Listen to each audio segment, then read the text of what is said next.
So another day, another miserable one weather-wise. It's stopped raining for all of 5 minutes, but we have flooded yards, we have flooded roads, we have flooded sheds, we have flooded everything. Come over to rescue Phil. He brought the Merlot back here this morning, over to Rowden, so I've come to pick him up. But we've got one mix left to do, so I'm going to chuck some barley in the wagon for him. Then we're done. Then we'll head back and see what is on today. I've got no idea what we're doing today. We'll find out in a minute.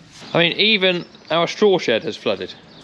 I know it's not the best design here, that the silage pits and the straw shed are the lowest point on the farm, which, yeah, who designed that, I do not know. It's just been relentless. I've never known rain like it. It's just constant, no stop. I know farmers are really good at complaining about the weather, and we are, but it is rubbish. Nothing else to be said for it. Going up. Slowest door in the world. So John and I have just been sat down with Brad, who is our sales rep from Masons Kings. Spent a bit of time this morning speaking to them about some quotes for various things. I'll tell you a bit more about it in a moment. But John's got the wagon there, and we need to feed the calves, so we're gonna, instead of feeding their cake on top of their feed every morning and evening like we have been doing, we're actually going to start mixing it in with the ration so that everything they need is in their TMR. So this is the bit of cake that we got left over, so this is what they're currently eating. So yeah, we're going to mix this in and put enough feed in front of them for 2 days at a time. They're currently having 1.5 kilos each a day. Times that by 120, it's 180 kilos. Times that by 2 days, 360 kilos. John's just going to chuck the cake in that one with the Manitou.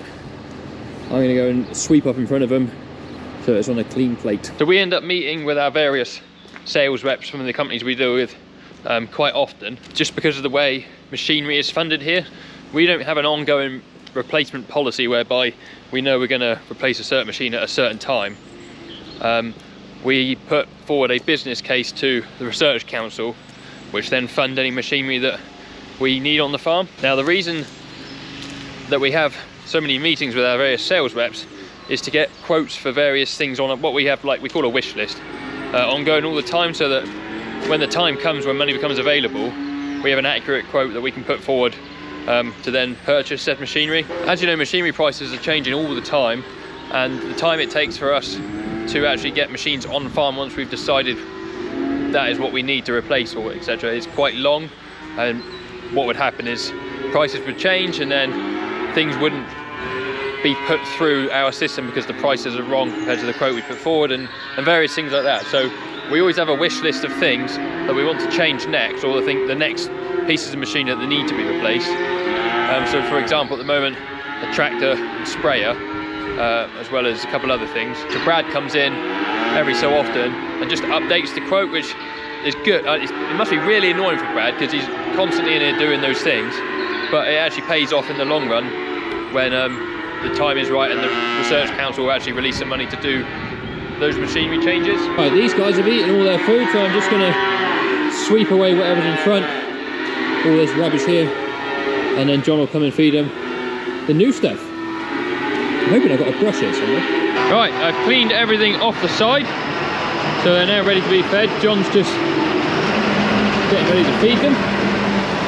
Same with this side, everything's swept off, nice and clean. This smells incredible. Cannot tell you how good that smells. There's a really, really simple ration of 1 round bale of hay, which is about 220 kilos or so, and then 2 grabs of our second cut silage, which is actually our better quality silage. It turns out that I think it's about 1,200 kilos of mix, which will do them 2 days. Yeah, look at them getting stuck in. Definitely quiets them down. These guys in here are currently running as a pen of 40 because over Christmas this drinker here misbehaved very badly, and the ball valve failed one morning whilst I was here. So instead of farting around with it at Christmas, I just turned it off up there, unhung the gate that was here, pushed that one back and let them all go together, and there's 2 drinkers there that they can all drink out of, because that is not what I'll be playing with on Christmas Day. Hey cow. Hey ow. Oh yes, you're a big cow. Oh, you're a big cow. Just had a conversation with John, we're actually going to open up the entire lot. We're going to take out those gates there and those ones there once he's finished feeding in a minute as well, because they don't really need to be blocked up now that we're not feeding the cake on their individual pens. They're all on the same TMR diet, they're all getting bedded up the same, they're all the same age, they're not getting treated any differently, so we're just going to open the lot up and have one big side of cows. That way as well, we don't end up having one pen that runs out of food the day before this pen runs out of food. They've all got equal opportunity to get all the feed. Makes life nice and easy. So we'll let John spit out the food and then we'll open it all up. So far the elevator belt seems to be holding that we repaired in the last video.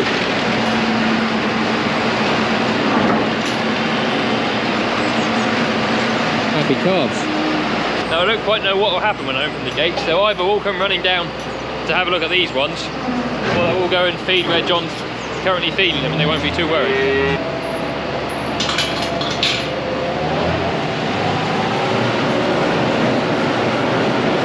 Well, the answer is they sort of all stayed there. Some of them have gone down here for a run, look. Very exciting. Don't know what this guy's doing. What are you doing? Oh yes. There you are, stretch your legs, cow. Now all the gates here should have split pins in the top of them like this one does, to avoid the calves being able to unhang them. This one's actually sheared off, we can't get it out, so John's gone to get some tools. Oh, there you go. Is the other one going in, isn't it? Behind you. There's only one way to find out. It should do. That doesn't mean it will. Are you all growing well? You put your head underneath the thing. Hello, mate. Hello.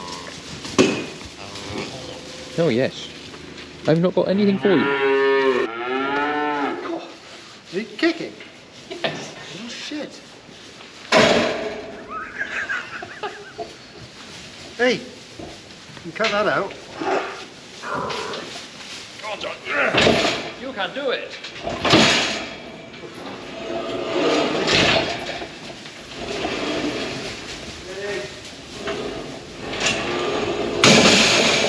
Loud noises. Let's do it the way that would make sense, shall we?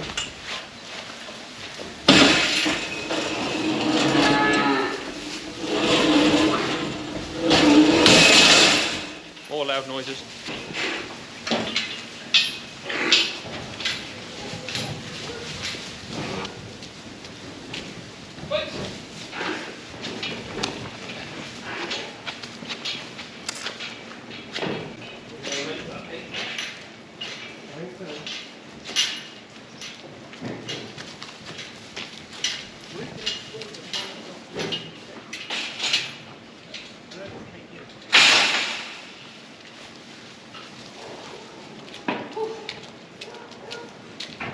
Back in the office.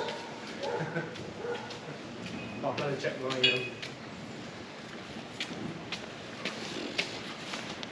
So, plan for this afternoon, now we've just finished having dinner, so you're going to run these guys out here, which are our in-calf heifers. If you look at this one here, you see they've got a bit of like mucky bums and mucky tails. We're going to trim up their tails. The ones that need their ears trimming, we're going to trim their ears. And then they've also got some vaccinations they need, so John's currently in there just sending a couple of emails. He's going to come out, he knows what they need vaccination wise, so we'll sort that out. I'll bring these guys down to the crush. We'll get them ready so that we can trim up their back end so they're nice and clean for calving. For a couple of reasons. One is that if we need to assist them calving, we haven't got a really mucky tail whacking us in the face. We can see what we're doing. And the other reason is when the calf comes out the back of them, there's not a big mucky tail to greet them as they hit the floor. So we'll get them out and we'll do that. Get them vaccinated. I think it's either IBR or BVD, one of the two, and the lepto that they need. And yeah, give them a bit of trim, because hopefully they'll all start to calve from about another month's time onwards. Bull went in 1st of May. If you work 3 months backwards, that is the 1st of February. So 1st of February onwards, hopefully we'll start to see some calves. But getting them out is going to be the difficult bit because they've not come out here before.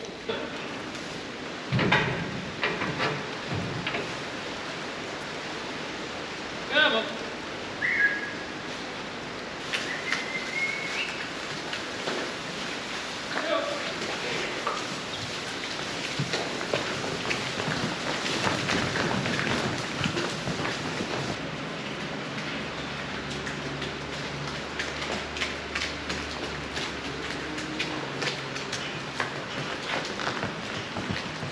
There's always one that's got to be a diva. Doesn't want to do what you want them to. And this black one, there's that one today.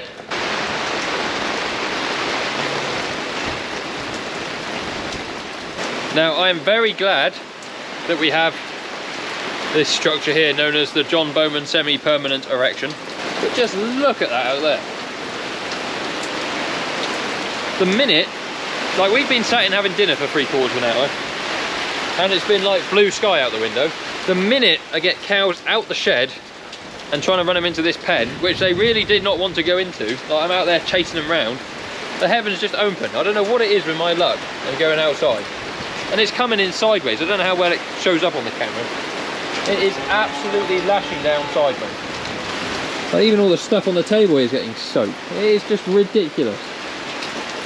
Anyway, I'm going to try and get some cows in. Well, there's John, I don't know if you can see him in his fisherman's outfit. I've taken refuge. Huh? I've taken refuge. I don't blame you. They were being rather difficult. I did see. Get them down to here each time and then they decide I'm going to go back up there.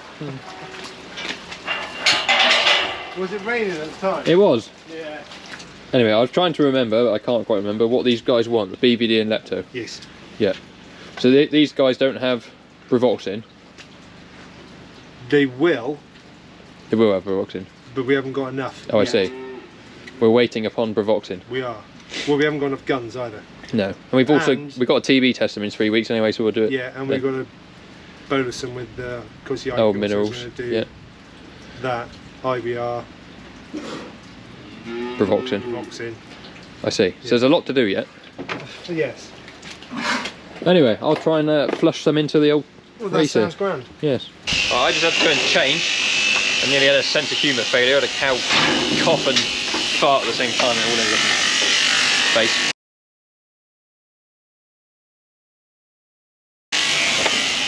Anyway, John's doing the backs out. You can see how much dust they accumulate from the straw. He's also doing their tails. That's now nice and yeah, nice and clean. I've given it the BVD and Lepto jab. And then I've also trimmed around their ears so we can see who they are. Done? Yeah. We're a bit later than usual. We are a bit late, yeah. Someone left and then someone went on honeymoon or something. Ah, Paolo's mum! For anyone who's not met Paolo's mum, she got pregnant at the ripe old age of 5 months? No. 3.5? Well, she was. Which is about 13 months when she calved, wasn't she? Oh, 4 months maybe then. Yeah. So yeah, it'd be about 4-ish months. 4 months old, got caught by the bull. Had Paolo the calf. Now she's back in calf again. Look at this stuff here that is coming off this cow.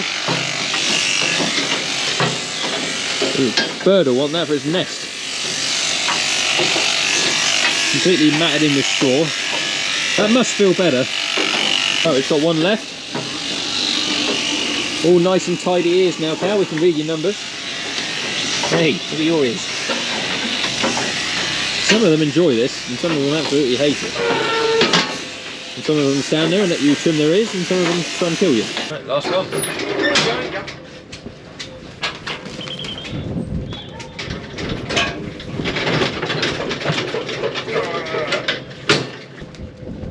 Under the skin. This is what I'm trimming the ears with. They're not really man enough to do the tail and the back. They're more like finishing clippers, but they're fine for just gliding over the top of their tags and doing their ears. And then John's actually got a what you'd use for shearing sheep, hand piece, and a, I don't actually know what they call them, one of those. And that cuts through that stuff a lot better. Time to let these girls back. There's hair flying everywhere. They can't go very far because that gate's shut. Then we need to come down and push in the silage for the cows. We don't need to feed the calves anymore because that is now in their mix, which saves us a job, which is good. And off they charge up the hill. Their tails certainly look better. Yes. A lot cleaner. This one here got a bit of a sore foot. Come on, darling. It's the short horn looking one. Come on, you go. No, you're a favourite, you are. You stood dead still as well to have your ears clipped. Is there a fork there? No. There's a garden space. That's what we need. Of course, we can't shut the door now because the cows have made a mockery of it. Otherwise, it's in. That's just in case you want to dig your potatoes up whilst you're carving the cow. Yeah. Made for it, I was. Oh, Paolo's mum?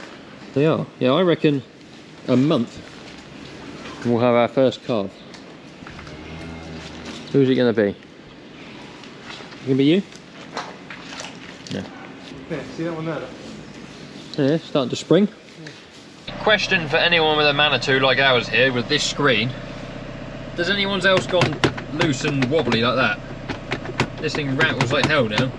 I can't see that it has got a nut anywhere, or a bolt, or a screw that you can tighten it down with. I think it's in under the console. That is, does that. If you go at any speed, any bump, rattle, rattle, rattle. Right, anyway, I'm going to put the wheel on and push in the feed a minute, and then we're getting towards the end of our day. We've done the heifers, we've done some of the cows as well previously with the jabbing and the cleaning of the tails. We've got a whole heap more to do yet. So we'll try and get that done in the next couple of days. Because there's lots happening. Like Llama, we're going to go away for a day. There's other little local events on to us. We got TB testing in a couple of weeks, which is obviously 2 days work. I think we got a Yoni's test them as well this time, which means it'll be an even longer day, taking blood from all the breeding animals. We've got all the normal monthly weighing to do. That's usually the second week, which that'll be next week. The calves, and then on top of all the normal yard work and everything we do, it's trying to find time to get stuff done. The sheep are going to come in probably at the end of this week as well. It's just got everything going on. Let me guess, this seat is absolutely sodden wet. No, it's not. I'll put this away. Forwards! Right, let's close the door down on what has been a flipping wet day. Right, sorry I haven't ended the video properly, guys. I ended up going in the office because it was raining so hard, and then I actually went up to Phil's place and went and done some work to the cattle that we now have ourselves. So thank you very much for watching. If you would like to support us, the best thing you can do is like the video and share it with your friends. Tell them to go and watch JM Farming or Back My Place. If you would like any merch, the link is down in the description, as well as loads of other fun things to go and have a look at. So make sure you head down there to have a look. We'll see you guys on another video very soon. Cheerio.